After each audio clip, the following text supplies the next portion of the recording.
Welcome back to Educating Houston. Now, as you guys can see, I'm trying to do something other than talking about the housing market crash. I don't want to just keep talking about that. So I'm trying to bring you content that I think is relevant to people that are in the market. So today's topic is surviving the 2022 housing market inventory crisis. Now, this is going to be mainly geared towards renters and buyers, but it's also for sellers. So that's what we're going to discuss today. Now, before I continue, if you guys could do me a favor, subscribe to this channel, like this video, comment. I read all of my comments. I really appreciate the engagement, and share this video. The more people that can learn and empower themselves, the more people that will win. Now, we're going to start off with we're going to get the sellers out of the way. Okay, so let's cover the sellers right now and get them out of the way. Now, if you're a seller, and again, this is my opinion, I'm not a financial advisor. I'm sharing with y'all my opinion based on my experience. I'm a realtor, obviously, in Houston, loan officer in the entire state of Texas. Now, sellers,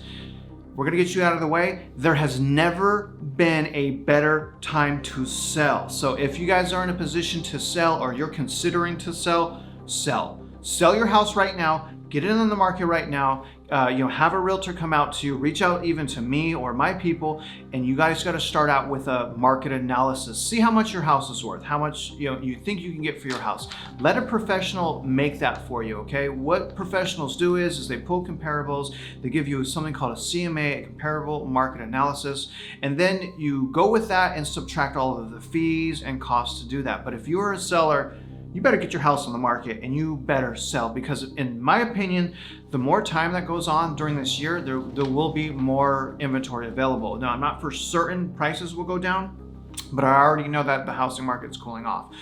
So if you're a seller, sell your house. Now, after you sell your house, you may want to rent. You may want to step out of the housing market for a little while. I've had people comment that they're staying with their parents. That is a great way to continue to save money, especially if it's rent-free, and it's a great way to hold out so that you can have more options before you buy. So if you sell, think about renting.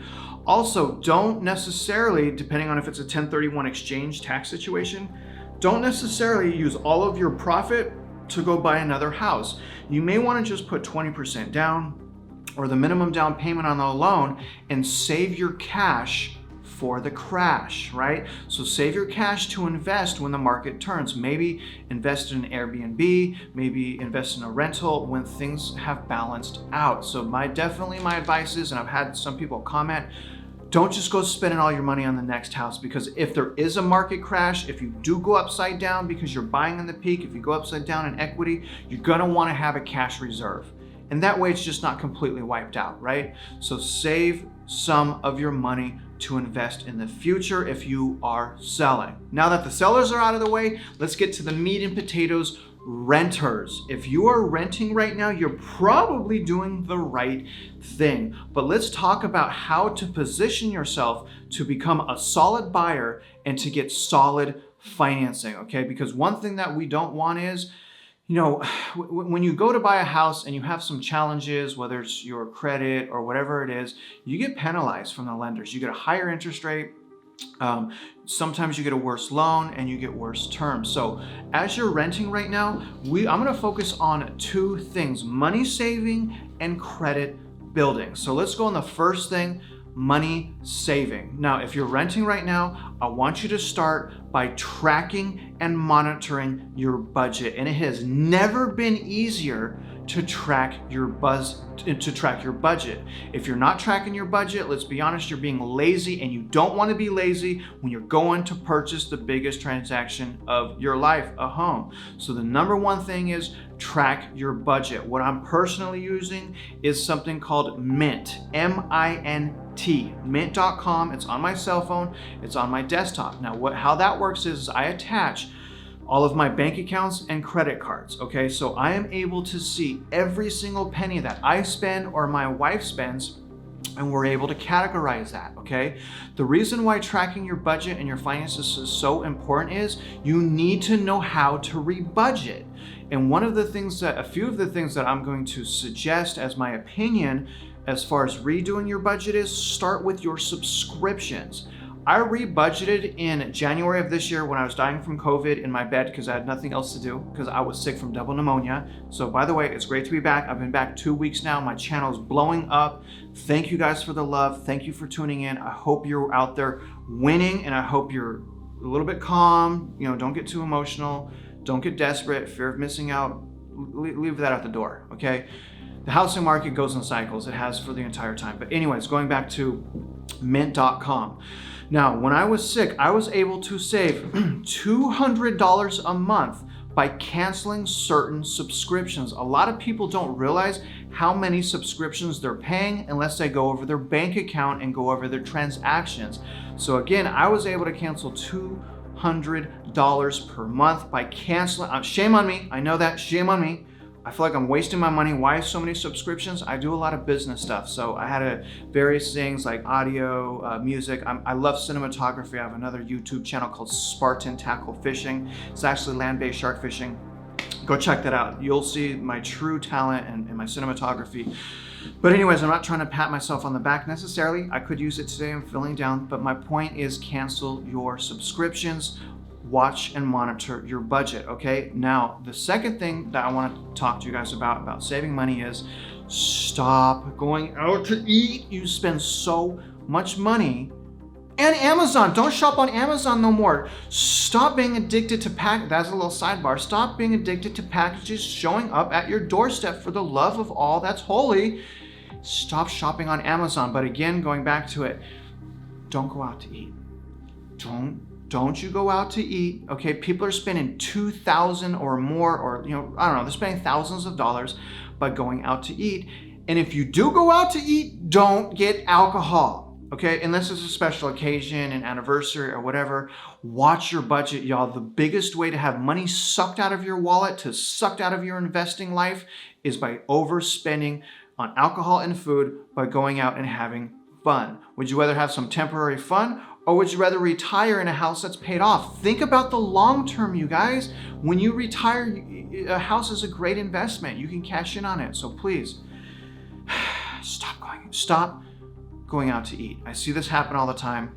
Save your money. And now, if you guys don't believe me, again, track your finances, go to your bank statement and see how much money you're spending a month on going out to eat. So that's the second thing. The third thing is, if you're going to work, right? If you work at home, it's not a big a deal, but if you're going to work, stop going to Chick-fil-A, okay? I love Chick-fil-A. Not only do I love their food, if anyone that works at Chick-fil-A, mad props to you guys. You guys are absolute soldiers of the fast food market.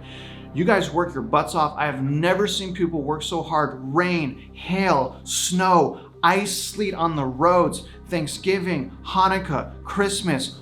You guys are working your tail ends off at Chick-fil-A. My point is, stop going to fast food. You can save hundreds of dollars a month.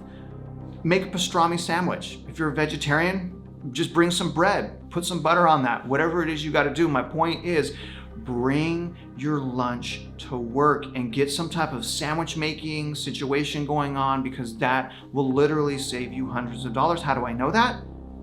Myself, my own situation, I've made these mistakes already. I'm practicing what I'm preaching. That's why this is my opinion, because I was on the struggle bus myself, and I felt so empowered when I did something about it, okay? Now, those are ways to save your money, but again, save your money, save your money, save your money, save your money. I cannot get that through to you guys enough. Now, the second thing is, work on your credit, okay? You want to put yourself in a situation to get outstanding financing terms. You don't want to be at the mercy of the banks. Trust me, back in 2008, 2009, when I was in Southern California, I went bankrupt, had a foreclosure, had a repo, and had a tax lien, right? That's what happened to me. I had to crawl my way back into having outstanding credit. Now I'm in the high 700s, virtually no debt, but it was way harder for me to struggle with having low credit. It's really kind of not fair. It's really, really hard to get back up after you've been taken down. You know, but it is what it is, okay? And that's why I have all these warnings, because of things that I've went to myself. Now, here's how you work on your credit. Number one, you gotta stop the bleeding. So no derogatory information, stop any collections, and the biggest thing is no late payments no matter what. A late payment will destroy your credit. It will take you so many steps back in the process of rebuilding your credit. No late payments, okay? No derogatory, no collection, pay your bills. But here's the other thing, okay? This is a big deal. A lot of people, a lot of families, they're stuck in the rat race, okay? They're overspending on their credit cards.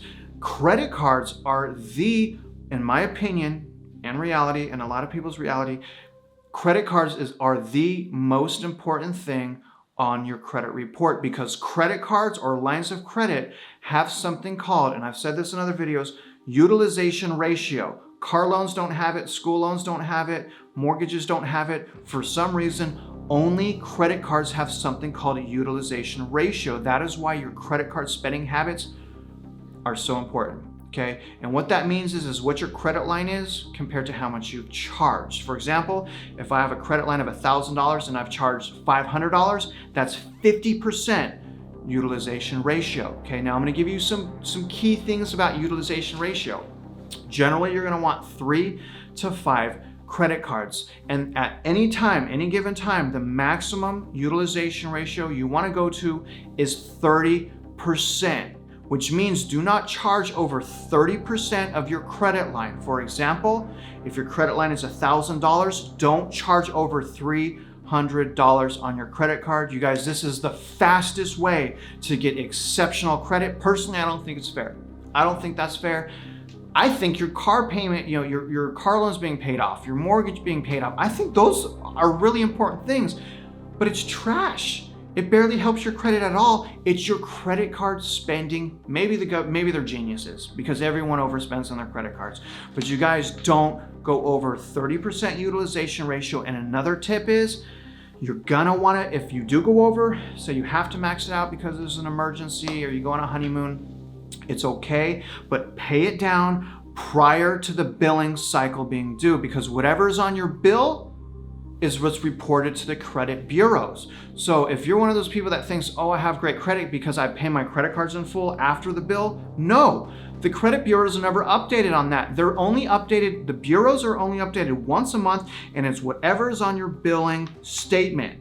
So if you go over 30%, make sure it's paid down before your billing statement comes out. And then after it comes out, if you have to charge it back up, whatever. My point is you're gonna really want to focus on your utilization ratio and your credit cards, and that is the best way to get exceptional credit. Now, let's go on to buyers. First of all, if you're a buyer right now, I'm so sorry. There's never been a worse time to buy. It freaks me out that people are out there buying because, again, I lost over $300,000 in equity virtually overnight. But if you're a buyer, here's what I wanna say. It's better to no deal than a bad deal, okay? Have the right mindset. If you're going in to buy a house right now, have a long-term investment mindset if you're gonna buy a house. There's no more short-term, I'm gonna make money on this.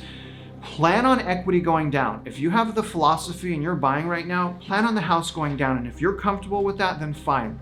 Continue to purchase. But I am so afraid that whoever's buying right now is buying in the peak. And if we have a housing market crash, you guys are gonna get hurt. Okay, hopefully it's just a cool down. I don't think it's just gonna be a cool down in some cities. Hopefully it's just a cool down, but if it's not a cool down, if there is a crash at all, you're gonna be stuck in your house. People that are stuck in their house, and if we have a recession and the job market turns, we can't pay our bills, it's gonna lead to foreclosure. Y'all, I don't want y'all to go through that. I went through that, y'all don't have to go through that. So if you're a buyer, again, don't settle, okay? If you can work from home, don't live in the metro areas. Go where cheaper property is at, the outskirts, okay? You may have to tone down where you live, okay? And if you do want an offer to get accepted right now, a lot of people have to be aggressive, and I don't believe you should. So if you're a buyer, my opinion is wait right now for more inventory to come out. The later on that we're going through the year, we should have more inventory options. It may get a little bit more expensive on the payment because the interest rates are going up. Okay, that is a fact. They have already gone up. The Fed has came out this Wednesday and said that the rates will go up. They're going to take a little bit of a dove approach over a hawkish approach because of the war, which is surprising to me. I would think they would take a little bit even more aggressive approach on them because inflation is going to be worse. But again, if you're a buyer, please don't settle, you guys. Please don't take bad deals. Please don't get desperate. Hold out just a little while longer if you can. I believe that every month that goes by, especially right now, you're gonna have more inventory options. There's a ton of permits that were pulled for new houses. There's a ton of inventory that's about to come on the market.